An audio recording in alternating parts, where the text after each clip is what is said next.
So a while back ago, I started this series called Tips and Tricks, where in each video I would just share some specific trick or tip that I think you should implement in your solves that are really helpful. And I did one video in the series and then never really continued up that series. And I know some of you guys really enjoyed that video, which you can check out right here.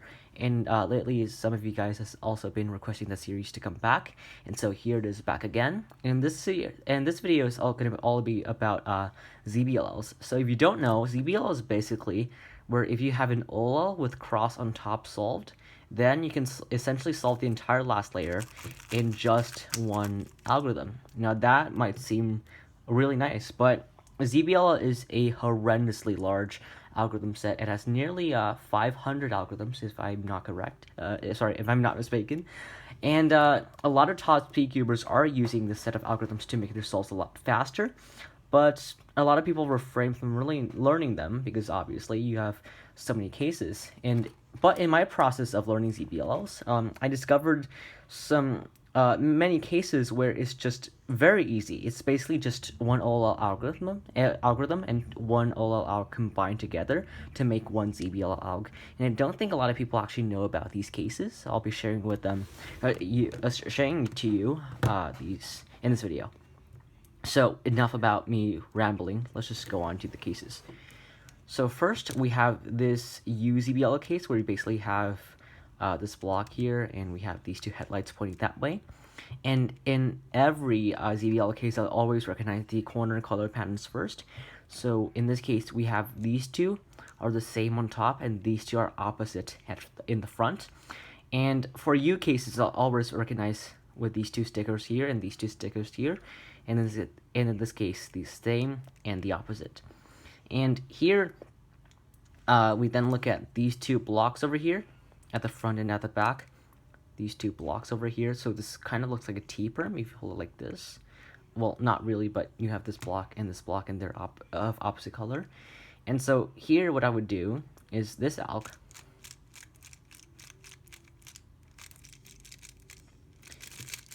But if I break that down, there's actually just two OLL algs combined together. So the first part of the alg is this,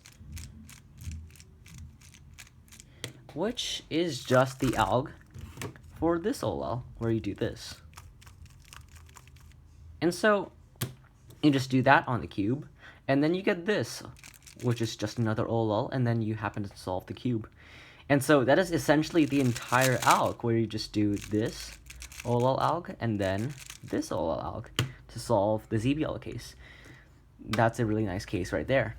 And now let's move on to the second U case, where we have, again, we recognize these two and these two. And in this case, these are both the same here and the same here.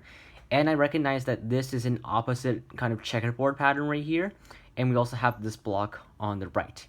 And so I hold the cube like this, with headlights pointing at the left, the same as the last case. And I do this.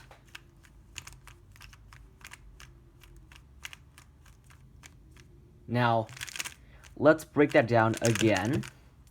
And it is, again, just two OLL algs combined together. So first we have this, which is exactly the case you have for this OLL, where you just do this. You do that on the cube, and then you get this anti-soon case, where you just do the normal OLL alg, and then you get your cube solved. So that is the entirety of the alg. You just do one OLL and then a second OLL to solve the cube. Remember, there's a U prime move in the middle there. That is very important.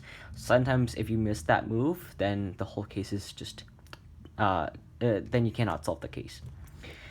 All right, let's move on to the third case. All cases in this video are UZBLs because those are the majority of the cases that I learned. Here again, we have these two these corner patterns, and we recognize like this. These two are the same. These two are the opposite. And here we only have the block on the left. So in the first case, we had the block on the left and the block on the right, and they're of opposite color, but here we only have the block on the left. And so I would hold it with headlights pointing to the left, and I would do this. But if we break it down again, we would notice that the first part of the alg is just this case. This is OLL. We do that on the cube. And then we get this case where instead of doing the f sexy f prime, we do essentially it's lefty inverse, but we do it with the right hand, and it goes like this. This is just an alternative OLL alg for that same case. And so combined together for the ZBLL, we just do this and then this. Again, two OLL algs combined together. Now, don't forget, again, after the first one, we do it U prime, and then we do the second one. Don't forget those moves in the middle. They're really important. And finally, with our last case, again, we have corners the same on top and opposite here. And in this case, we have the block on the right instead of the left. And so we would just do this. And I'm sure you guys recognize the last part of the alg where it's just this OLL case. But the part of the front is also an OLL because it is just this case where we have this and then this. We do this to solve the OLL. We just do that on the cube. And then we get this case. We do the OLL. We solve the ZBL case. And so all four of these cases are very convenient, where you just do two OLLs combined together, and then you get then you solve the ZBL case. So I think these four cases, not a lot of people know about them, but I think they're really useful and really easy to learn for beginners learning a ZBLL. So yeah, those are some useful cases I think for you. Thanks for watching. I hope you enjoyed it, and I'll see you in the next one. Bye.